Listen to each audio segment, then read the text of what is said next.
Forever Sex Brain에 오신 것을 환영합니다. 지원해 주셔서 감사합니다. 네, 감사합니다. 함께 일하게 되어 기대됩니다.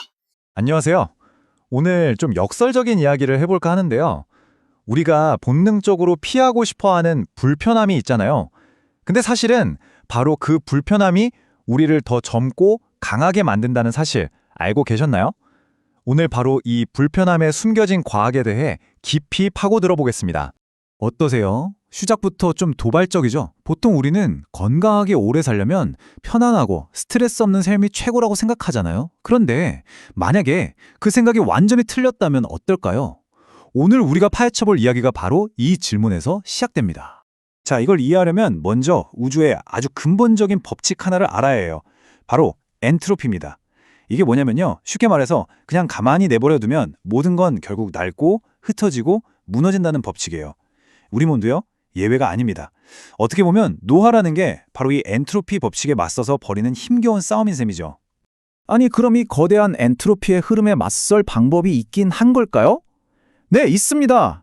그리고 놀랍게도 그 해답은 바로 불편함 속에 숨어 있어요. 지금부터 그 과학적인 원리가 뭔지 한번 살펴보시죠. 자, 오늘 이야기에서 가장 중요한 개념이 나옵니다. 바로 호르메시스인데요. 말이 조금 어렵죠? 근데 원리는 아주 간단해요. 약한 독은 약이 된다. 바로 이겁니다. 우리 몸에 일부러 통제 가능한 수준의 스트레스를 살짝 주잖아요?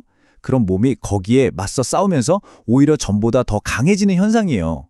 이게 바로 붕괴에 맞서는 우리 몸의 비밀武器인 거죠. 맞아요. 우리가 다 아는 니체의 이 유명한 말 있잖아요. 이게 바로 호르메시스의 원리를 가장 완벽하게 요약해주는 문장이에요. 우리를 완전히 쓰러뜨리지 못하는 고통이나 불편함은요, 우리를 파괴하는 게 아니라 오히려 우리를 더 단단하게 만들어주는 재료가 된다는 뜻입니다. 자, 그럼 이 과정이 어떻게 일어나냐면요. 딱 3단계로 볼 수 있어요. 첫째, 우리가 의도적으로 추위나 배고픔 같은 스트레스를 몸에 딱 줍니다. 그럼 둘째, 우리 몸이 이걸 큰일 났다, 생존 위협으로 감지하고 방어 시스템을 아주 과하게 작동시켜요. 그리고 그 결과 셋째, 우리는 이전보다 훨씬 더 강하고 생물학적으로 젊어진 상태가 되는 겁니다. 에이, 이게 그냥 기분 탓 아니냐고요? 참만해요. 절대 아닙니다. 지금부터 이 원리가 어떻게 우리 몸을 세포 수준에서부터 물리적으로 바꾸는지 그 구체적인 증거들을 보여드릴게요. 우리 세포 안에는요, 텔로미어라고 하는 일종의 수명 시계가 있어요.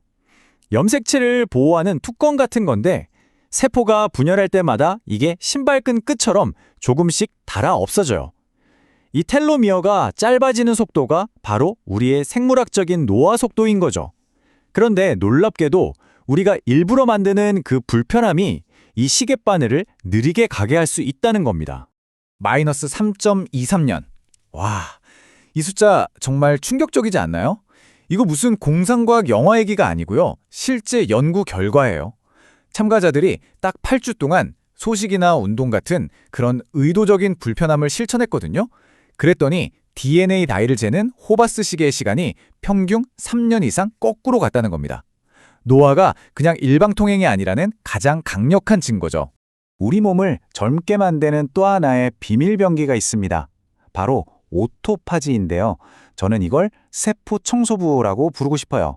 우리 몸의 재활용 센터이자 내부 정화 시스템이라고 할 수 있죠. 그럼 이 세포 청소부 언제 출동할까요? 바로 우리가 의도적으로 배고플 때입니다. 몸의 영양 공급이 딱 끊기면요, 세포가 살아남으려고 자기 안에 있는 낡고 병든 쓰레기들을 분해해서 에너지원으로 써요.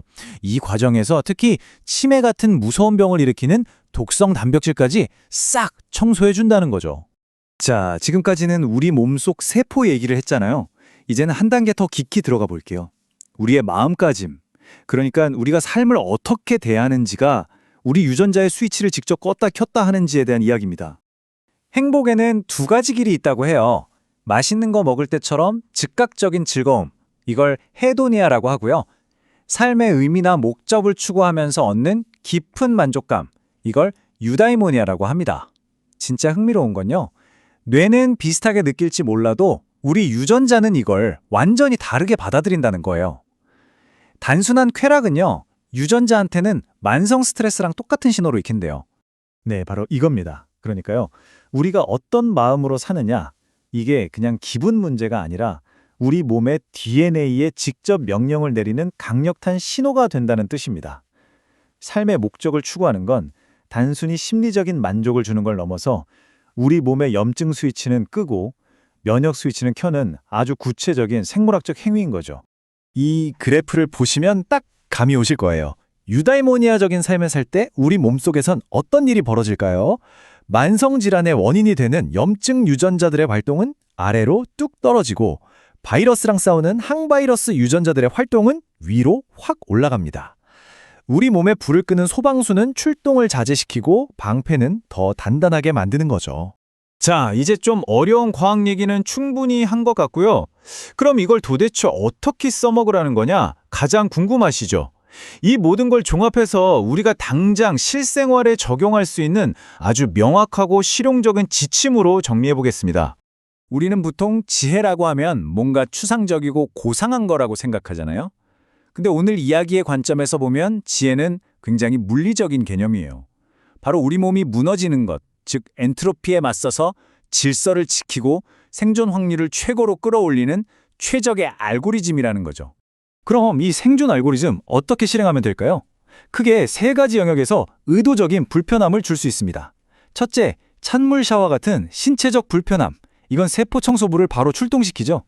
둘째, 새로운 언어나 악기를 배우는 정신적 불편함. 이건 뇌에 새로운 길을 만들어줍니다. 마지막으로 좀 생소할 수 있는데 자율신경계의 불편함이에요. 1분에 한 5.5회 정도로 아주 느리게 숨을 쉬면 우리 몸의 스트레스 반응을 조절하는 미주신경이 활성화돼서 몸 전체가 안정되고 염증이 줄어듭니다. 결국 이 모든 복잡한 과학 이야기는요, 아주 단순한 세 가지 원칙으로 정리됩니다. 첫째, 조금 더 춥게 사세요. 몸이 스스로 열을 내게 만드세요. 둘째, 조금 더 배고프게 지내세요.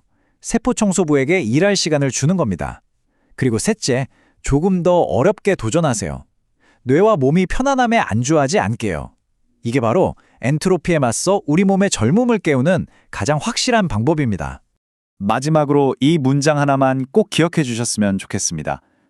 시간이 흘러서 나이 드는 건 어쩔 수 없는 자연의 섭리죠. 하지만 그 과정에서 몸과 마음이 무기력하게 낡아가는 건 우리가 어떻게 사느냐에 달린 선택의 문제입니다. 결국 오늘의 작은 불편함이 내일의 당신을 완전히 다르게 만들 겁니다.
안녕히 계세요. 다음에 또 뵙겠습니다. 네, 안녕히 계세요. 감사합니다.